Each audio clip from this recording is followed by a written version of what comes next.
Liquor policy కేసులో arrest అయిన Delhi CM కేజ్రీవాల్కు ఈ నెల 15 వరకు జ్యుడిషియల్ కస్టడీ విధించింది ప్రత్యేక కోర్టు.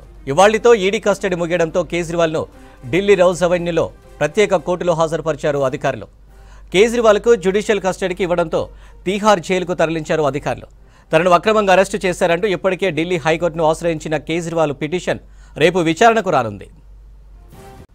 మరిన్ని డీటెయిల్స్ ఢిల్లీ నుంచి మదార్ లైవ్ ద్వారా అందిస్తారు. మదార్, కేజ్రీవాల్ జ్యుడిషియల్ కస్టడీకి సంబంధించి అప్డేట్స్ ఏంటి? ఏప్రిల్ 15 వరకు, ఈ నెల 15 వరకు కూడా అరవింద్ కేజ్రీవాల్కి జ్యుడిషియల్ కస్టడీ విధిస్తూ సిబిఐ ప్రత్యేక న్యాయస్థానం కావేరీ భవేజా, జడ్జి కావేరీ భవేజా ఉత్తర్వులు అనేది కూడా జారీ చేశారు. ఈడీ కస్టడీని ఎక్స్టెండ్ చేయట్లేదు.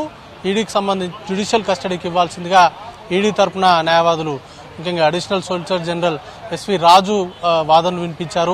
ఈ సందర్భంగా కొన్ని కీలకమైనటువంటి అంశాలను ఆయన మరోసారి ప్రస్తావించారు.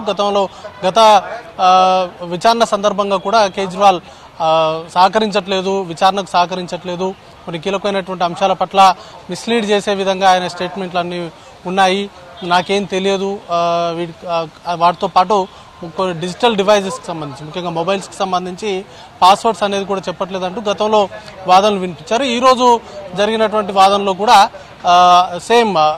ఇవే వాదనలు వినిపించారు. విచారణకు సంబంధించి సహకరించట్లేదు, ఏ ప్రశ్న అడిగినా నాకేమీ తెలియదు అనేటువంటి సమాధానమే ఎక్కువగా చెప్పినట్టుగా ఈడీ తరఫున వాదనలు అనేది కూడా నడిచాయి. వాటితో పాటు డిజిటల్ డివైజెస్కి సంబంధించి ఆయన పాస్వర్డ్ చెప్పట్లేదు, మిగతా సంబంధించి ఎట్టి పరిస్థితుల్లో కూడా విచారణకు ఆయన సహకరించట్లేదు, మిస్లీడింగే స్టేట్మెంట్స్ అనేది కూడా ఇస్తున్నారంటూ కూడా వాదనలు వినిపించారు. ఇక కోర్టుకు హాజరుపరిచేటువంటి ముందు అరవింద్ కేజ్రీవాల్ కోర్టు ముందు హాజరుపరిచేటువంటి సమయంలో మోడీ చేస్తున్నటువంటి ఈ చర్యలు ఏవైతే ఉన్నాయో వాటిని తప్పుపట్టారు. ఖచ్చితంగా రానున్నటువంటి రోజుల్లో ప్రజలే వీటికి సరైనటువంటి సమాధానం చెప్తారంటూ కూడా ఆయనే తను అభిప్రాయం అనేది కూడా పడ్డారు. ఇక ఈ కేసుకు సంబంధించి ఈడీకి సంబంధించి ప్రధానమైనటువంటి ఆరోపణలు 100 కోట్ల ముడుపులకు సంబంధించే వ్యవహారం అంతా కూడా నడిచింది. దాంట్లో కింగ్ పిన్గా అరవింద్ కేజ్రీవాల్ వ్యవహరించారు. దాంతో ఈ 100 కోట్ల రూపాయలకు సంబంధించి కిక్ బ్యాక్స్ రూపంలో వచ్చినటువంటి నిధుల విషయంలో కావచ్చు, లేకపోతే ఎంటైర్ లిక్కర్ పాలసీ ద్వారా వచ్చినటువంటి అనుచిత లబ్ధి చేకూర్చడం వల్ల వచ్చినటువంటి డబ్బు కావచ్చు, వీటన్నిటిని కూడా ఆమ్ ఆద్మీ పార్టీ ఎన్నికల ప్రచారంలో ఉపయోగించుకుందనేది ప్రధానమైనటువంటి ఆరోపణ. వాటికి సంబంధించినటువంటి డాక్యుమెంటల్ ఎవిడెన్స్ అనేది కూడా మా దగ్గర ఉన్నాయంటూ కూడా ఈడీ వాదనలు వినిపించింది. ఇక బెయిల్కి సంబంధించి ఎలాంటి అప్లికేషన్ అనేది కూడా మూవ్ చేయలేదు అరవింద్ కేజ్రీవాల్కి సంబంధించి. కొన్ని వెసులుబాట్లకు సంబంధించి మాత్రం ఆయన తరపు న్యాయవాదులు కొన్ని వెసులుబాట్లు కల్పించాలంటూ కోరారు. దాంట్లో ఆహారము, మందులు, అలాగే మిగతా కొన్ని 3 బుక్స్ అయితే ఆయన ప్రధానంగా కోరారు.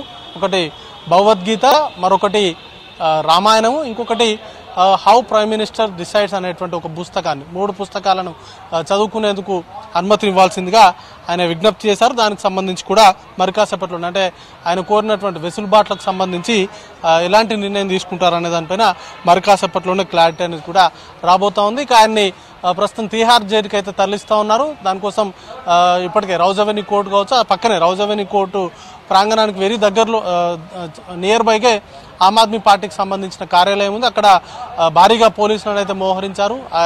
ఆయన తరలించేటువంటి వాహనాన్ని ఆమ్ ఆద్మీ పార్టీకి సంబంధించిన కార్యకర్తలు అడ్డుకునేటువంటి అవకాశం ఉందంటూ కూడా భారీగా అయితే పోలీసులను మోహరించారు.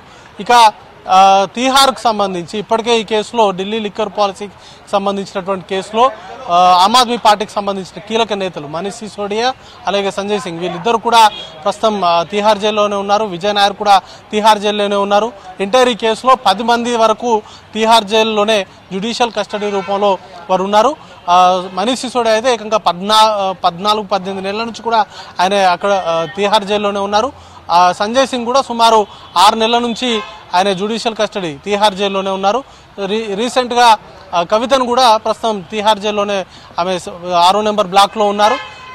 ఈ వ్యవహారానికి సంబంధించి అరవింద్ కేజ్రీవాల్ సిట్టింగ్ సీఎం, అలాంటి వ్యక్తి ఇప్పుడు ప్రస్తుతం తీహార్ జైలుకి తరలిస్తున్నారు. ఆయనకు సంబంధించి సీఎంగా కొనసాగుతారా లేదా అనే దానిపైన కూడా, ఎందుకంటే ఇప్పటికే ఆమ్ ఆద్మీ పార్టీ నుంచి ముఖ్యమైనటువంటి నేతలందరూ కూడా ప్రకటిస్తూ ఉన్నారు.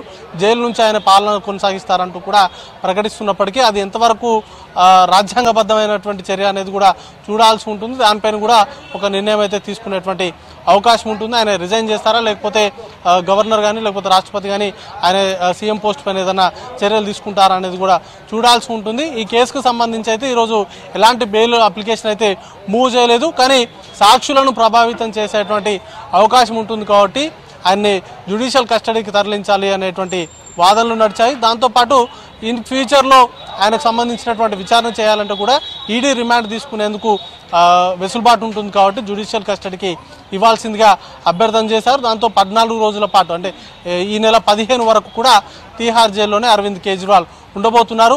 ఇప్పటికే ఆయన అరెస్టుకు సంబంధించి అక్రమం అంటూ కూడా హైకోర్టులో దాఖలు చేసినటువంటి పిటిషన్ పైన రేపు విచారణకు రాబోతా ఉంది. ఆ విచారణ సందర్భంగా ఎలాంటి సమాధానం ఈడీ ఇస్తుంది అనేది కూడా చూడాల్సి ఉంటుంది. ఎందుకంటే ఇప్పటికే అరవింద్ కేజ్రీవాల్కి సంబంధించినటువంటి అరెస్టు పైన వాదనలు వినిపిస్తూ కేవలం అప్రూవర్స్గా మారినటువంటి వ్యక్తులు ఇచ్చినటువంటి స్టేట్మెంట్లను బేస్ చేసుకుని ఈ కేసుకు సంబంధించిన వ్యవహారాన్ని అంతా కూడా ఈడీ విచారణ జరుపుతోంది.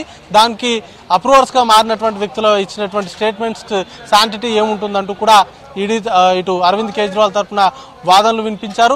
అలాగే బేసిస్కు సంబంధించి కేవలం ఒక అధికారి ఇచ్చినటువంటి స్టేట్మెంట్ను బేస్ చేసుకునే ఈ కేసుకు సంబంధించి అరవింద్ కేజ్రీవాల్ని అరెస్ట్ చేశారు. ఆయనకు సంబంధించి వ్యతిరేకంగా ఎలాంటి సాక్ష్యాధారాలు లేకపోయినప్పటికీ ఆయన అదుపులోకి తీసుకున్నారంటూ కూడా వాదనలు అనేది కూడా వినిపించినప్పటికీ ఆ వాదనలను హైకోర్టు పరిగణలోకి తీసుకోలేదు.